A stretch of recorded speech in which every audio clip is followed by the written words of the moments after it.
자, 2013년도에 실시했네요. 2014 학년도 6월서 질문가 들어있습니다. 몇 번 선택할까요? 8번 문제예요. 8번 알래스카 부근에 판의 경계를 나타냈잖아 했습니다. 태평양판이 북아메리카판 밑으로 섭입하면서 알려진 열도를 만드는데요. 이게 바로 요 놈의 형태하고 같은 거예요.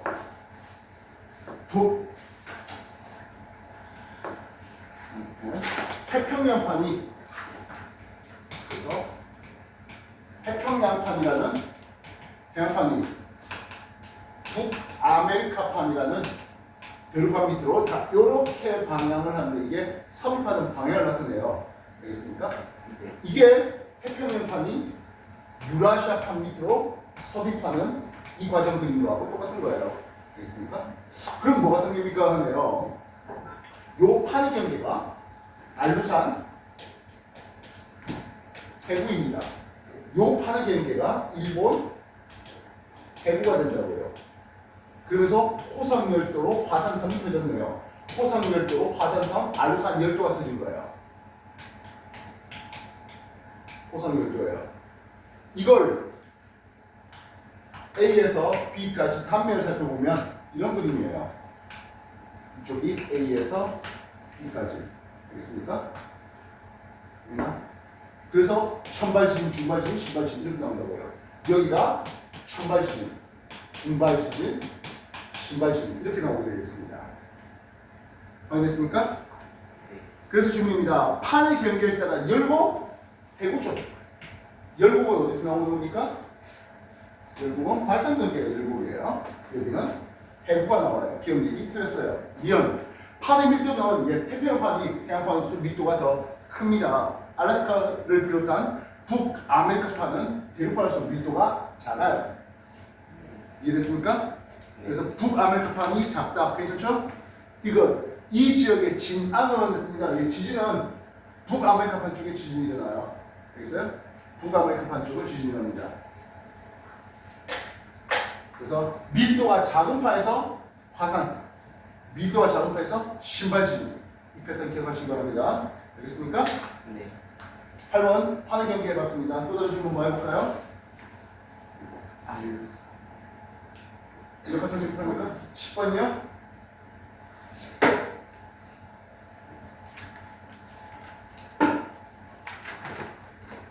자, 10번 문제는 수질 오염에 대한 내용이에요. 자, 수질 오염을 일으키는 오염원으로서 우리는 점 오염원과 비점 오염원을 얘기할게요. 점 오염원은 이 수질 오염을 일으키는 원인이 저 새끼다라고 특정 지어질 수 있는 오염원을 얘기합니다. 대표적으로 공장이라든지 축산농가. 알겠습니까? 여기는 계절에 따른 변화가 많을까 작을까?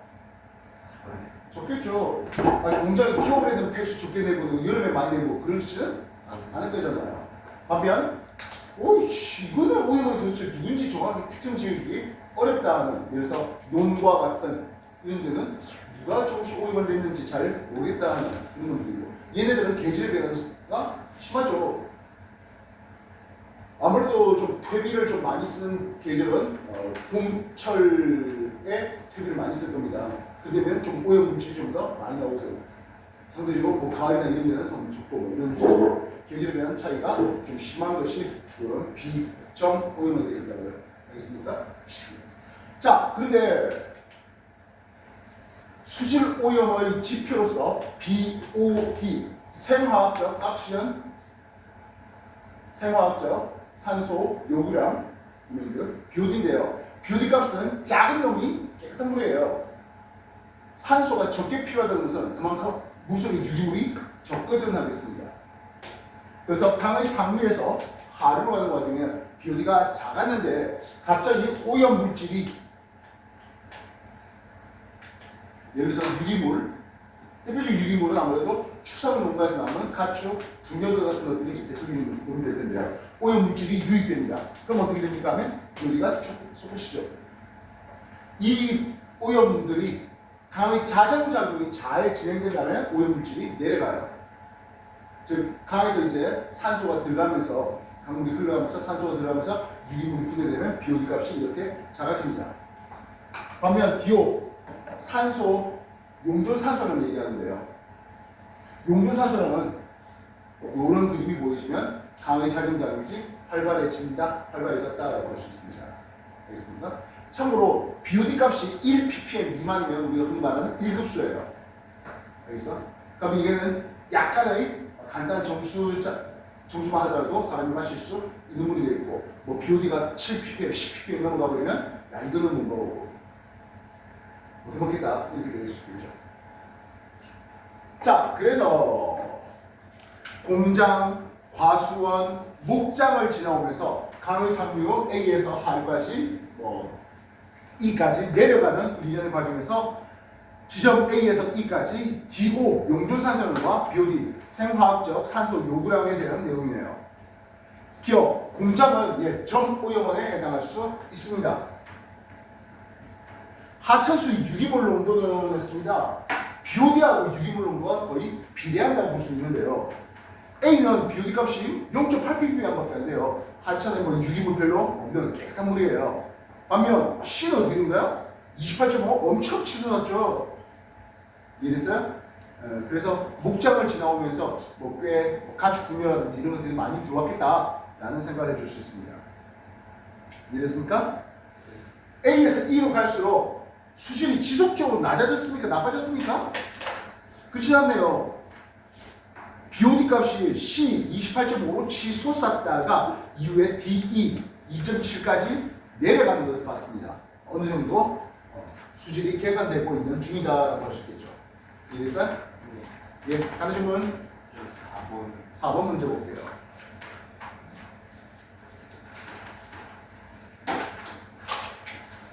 4번 문제는 지하 자원을 A, B, C 유형으로 나눠봤어요. 입니다. 자,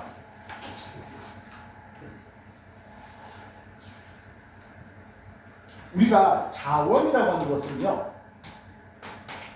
참고로 이 자원의 얘기는 예전에는 지구와 원에 있었습니다.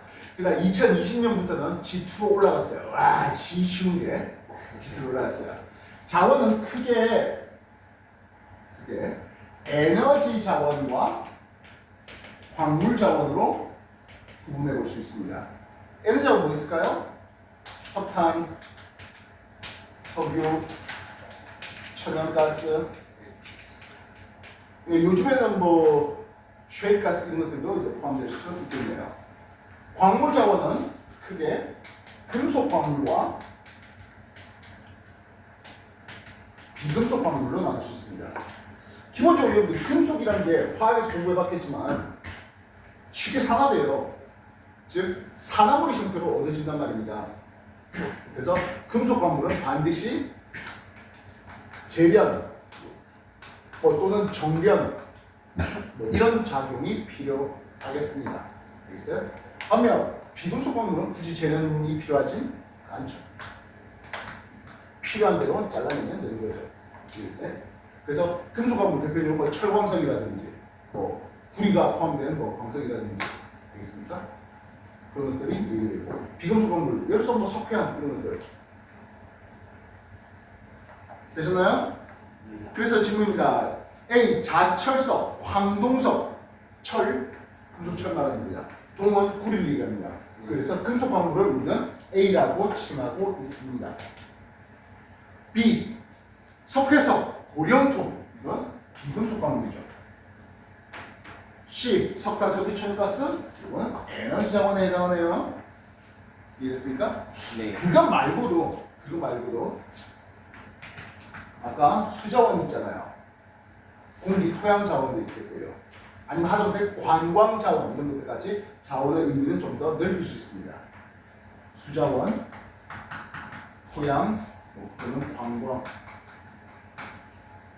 자원 이런 것까지 넓힐 수 있습니다. 질문은 흑연은 했습니다. 여러분들 흑연은 금속이야 비금속이야?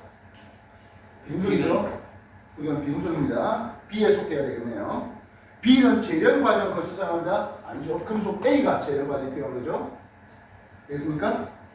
D가 C의 과도한 사용을 석탄, 석유, 화석연료의 너무 많이 사용하니까 기권의 탄소량이 증가되면서 이산화탄소 증가되면서 온실 효과가 너무 심해지잖아. 이 얘기를 해주는 거죠. 이런 얘기 옳죠? 이해됐어요? 정말 도덕이잖아요. 그렇지 않겠습니까? 그지? 먹으라고 주는 문제들이에요. 이 자원 이런 것들을 꽤 뒤에 많이 나와요. 알겠습니까? 자, 뭐 자원 얘기가 나온 김에 이런 자원들이 지각에 골고루 분포합니까? 아니요. 특정 지역에 몰려 있어요. 알겠어? 특정 지역에 몰려서 우리는 이걸 광상이라고 할게요. 광물이 상대적으로 농집되어 있는. 알겠어요? 이 광상은 결국에 암석의 형성 과정과 똑같습니다. 화성 광상,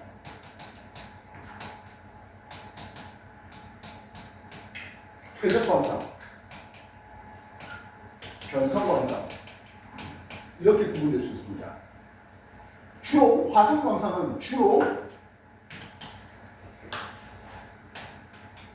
금속 성분들이 많습니다. 즉 마그마가 이제 식어지는 과정에서 금속 성분이 많은 것들이 먼저 고체화돼요. 정출된다는 얘기를 쓰는데요. 이것들이. 반면 퇴적 광상은 풍화, 침실을 통해서 만들어진 그런 놈들인데요. 아까 고령토 같은 거 있죠? 그 풍화에 보면 장석이 가수분을 통해서 고령토가 되고 뭐 복사이트가 되고 이런 것들은 퇴적 광상 쪽에 해당합니다. 그리고 우리가 금맥해버리면 노단이 금맥해서 이거는 화성광상 쪽이에요. 근데 여기서 떨어져 나온 금가루가 모래에 섞여 있어요. 그러면 사금 또는 사철 이렇게 되어버리면 퇴적광상 쪽에 해당합니다. 그래서 예. 반면 변성광상은 대표적으로 흑연 같은 놈들인데요. 예, 열과 압력 반사 변성제를 통해서 만들어진 이런 걸 얘기하고 있습니다. 그래서 예. 자, 4번 얘기해봤습니다. 또 다른 질문 뭐 할까요? 이건 자는 와서 지금 죽겠네. 11번.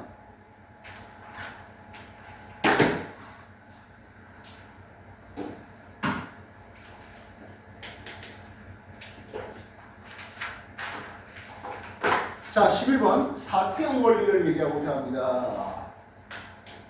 자, 경상센터에 어떤 물질 M이 놓여 있습니다. 물에서는 이렇게 mg 썼잖아요, 그죠? 그래서 중력을 썼는데요. 지압에서는 말 그대로 돌 하나가 굴러가는 것도 물론 있을 수 있지만 요 지층 자체가 내려오는 경우도 있기 때문에 m을 빼고 g만 써서 중력을 씁니다.平面 따라 내려가게 만든 힘이 있을 것이야. 그지? mg 사인 세타, g 사인 세타를 쓰네요. 요거는 우리는 부동력,平面 따라 내려가게 만든 힘을 얘기해요. 그리고 이것을 방해하는 F 마찰력 또는 저항력이라는 얘기를 쓰네요. 그래서 안 내려가잖아 하고 있어요. 안 내려가는 이유는 뭡니까? F 마찰력과 F 부동력을 볼 때 마찰이 크기가 더 커서 안 내려간다라고 얘기해요. 지구학에서는. 물에서는 평행을 이루니까 안 내려간다라고 얘기하는데 이렇게 마찰이 더 커서 안 내려가고 있는 이런 상태를 보면 안정하다라고 이름을 쓰겠습니다.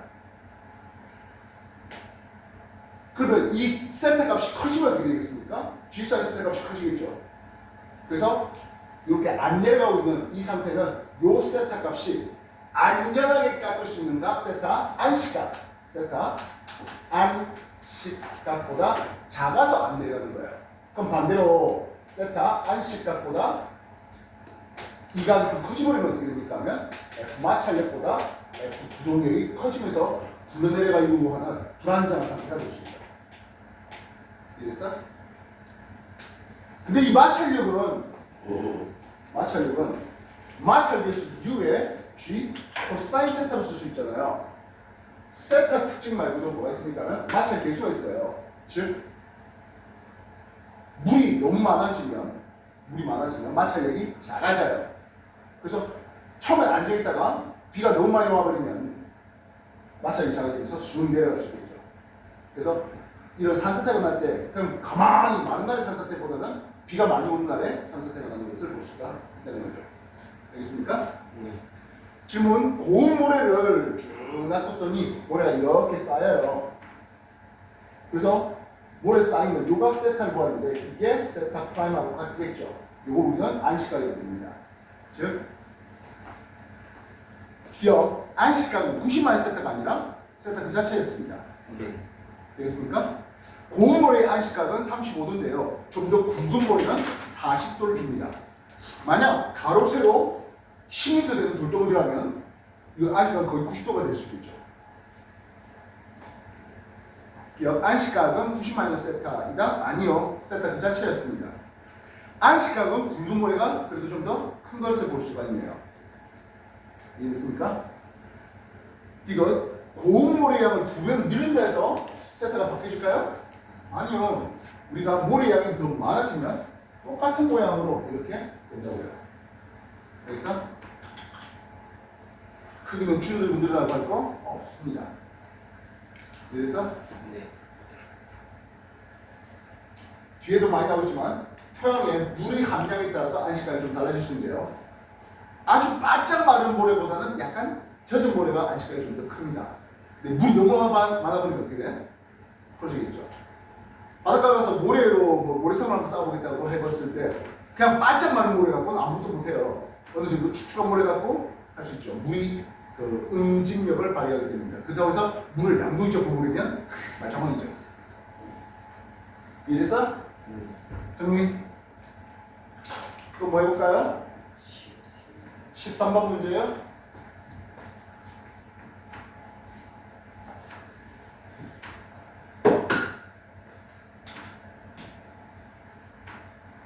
(13번) 문제는 지구에 도달한 태양 복사의 양을 빼기라고 했을 때, 자, 이걸 우리는 열수지라는 힘을 씁니다. 또는 복사 평이라는 힘을 쓰는데요. 이게 여러분 중3 내신의 2단원에 있는 내용이에요. 기억나십니까? 네. 자, 근데 중3보다는 조금 더 많이 내용으로 좀 한번 넣어볼까 하겠습니다. 복사평이라는 말은 무엇입니까 하면 들어온 양과 나간 양이 서로 같습니다라는 거예요. 태양에서 백의 에너지가 왔어요. 근데 대기권을 통과해서 지면에 100 다 오지 못하고요. 네. 대기 반사와 지표 반사를 통해서 30 반사됩니다. 그러면 지구가 흡수한 양은 얼마입니까 하면 지구 흡수량은 70을 흡수하겠죠. 그 70이 대기 흡수 25와 지표 흡수 45. 이게 지구 흡수량이 되겠고 합해서 70을 쓸 수 있습니다. 그러면 지구가 방출한 양이 얼마야 될까? 70 방출해야 되겠죠. 그래서 지구 방출 요게 70을 내는데요. 오른쪽에 보시면 4가 나오는 양과 그리고 66 나오는 양이 있습니다. 이 두 개 더하면 지구 방출 70. 그래서 지구 흡수 70과 지구 방출 70이 맞아떨어지는 이런 것을 볼 수 있겠습니다. 이해했어? 그럼 지표가 내놓는 거는 했는데 지표가 내놓는 게 대류와 전도를 통해서 팔려놨습니다. 수증기 인결열과 같은 수능열, 잠열이라는 힘을 쓰는데요. 잠열 통해서 20일 내놓습니다. 그리고 지표 복사를 통해서 104를 내놓는데요. 이때 4는 그냥 지구의 대기를 뚫고 대기처럼 뚫고 4 나갑니다.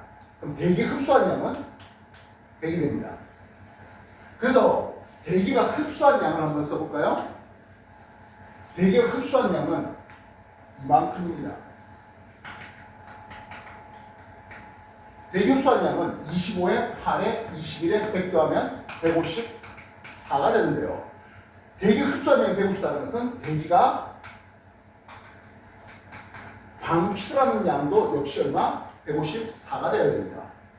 66은 외권을 보냈습니다. 그럼 지표의 제복사가 얼마입니까 하면 88 내놓습니다. 이걸 우리는 온실 효과 유리라는 걸 써요. 선생님, 당신 이거 숫자 어떻게 다 이렇게 잘 알고 있습니까? 이 책도 안 보고 이렇게 다 씁니까? 워낙 많이 풀어보다 보니까 외워진 것일 뿐이고 익숙해진 것일 뿐이에요. 그리고 외워서 푸는 거 물론 좋습니다만은 여러분들 이거 이 문제는 지구 열수지 복사표현 아마 모의고사 2번 정도에 한 번씩은 꼬박꼬박 나올 거예요. 자주 나오는 문제예요. 대기 흡수한 양과 대기 방출한 양이 154로 서로 같습니다 하는 이 얘기를 보자는 거야. 그러면 지표가 흡수한 건 얼마 될까요? 지표 흡수한 건 45와 88을 흡수했어요. 예, 133이네요. 그럼 지표가 방출한 걸 한번 볼까? 지표 방출한 건 얼마예요? 8 더하기 21 더하기 100 더하기 4. 이거 역시 133을 쓸 수 있다는 얘기예요. 그래서 복사평형 열수지 일어나는 겁니다. 알겠어요? 그래서 B가 얼마입니까 하면 예, 요게 B예요. 그리고 지표 방출 A가 얼마입니까 하면 104가 되고 있습니다. 되겠습니까? 질문입니다. 지표 방출 A는 했어요. 지구 온도가 평균 15도예요. 그 정도 온도 갖고는 가시광선 못 내요. 적외선 내요. 그래서 주로 가시광선을 방출한다? 아니요. 적외선 방출합니다. 대기가 흡수하는 에너지 총량은 했어요. 예. 대기가 흡수하는 에너지 총량을 모르다면 대기가 방출하는 양을 찾으면 되는 거예요. 알겠어요? 대기가 대기 흡수하는 양이 B도 있어서 잘 모르겠는데요 라고 한다면 대기가 흡수하는 것과 대기가 방출하는 게 서로 같기 때문에 오른쪽에 대기 방출, 그래서 외권으로 66 되고 지표로 88 낸 요거 합한 154를 찾아도 되는 말이에요. 알겠어? A분의 B의 값은 했습니다. A가 104고 B는 100이에요. 이해됐어? 104분의 100이에요. 태양 복사의 흡수 비율인 100분의 25보다는 작다? 훨씬 크죠? 이해됐어요? 되겠나?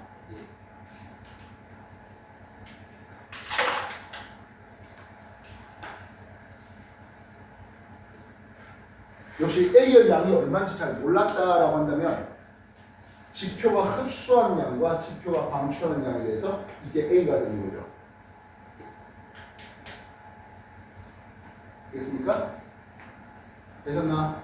그리고 B의 양을 몰랐다라고 한다면 대기 방출 154니까 대기 흡수한 양 이거 B 더해가지고 154가 나올 수 있어야 된다는 뜻이에요. 이해됐어? 정리해 주십시오.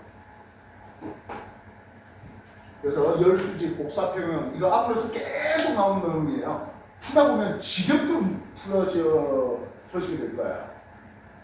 쌤처럼 숫자가 외워질 수 있을 상황일 거예요.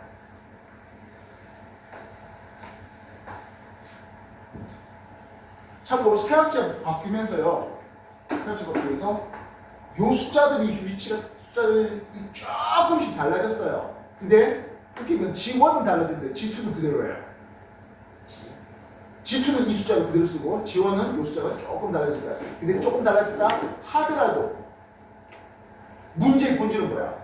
대기의 흡수한 양과 방출한 양이 같은데 지표의 흡수한 양과 지표가 방출한 양이 같은데 지구가 방출한 양과 지구가 흡수한 양이 같은데 복사평형 열수지 같다라는 것이 중요한 거예요. 숫자가 중요한 게 아니라. 알겠어? 숫자가 바뀌어졌다 하더라도 문제의 본질은 달라지지 않았어요. 오케이? 다른 질문?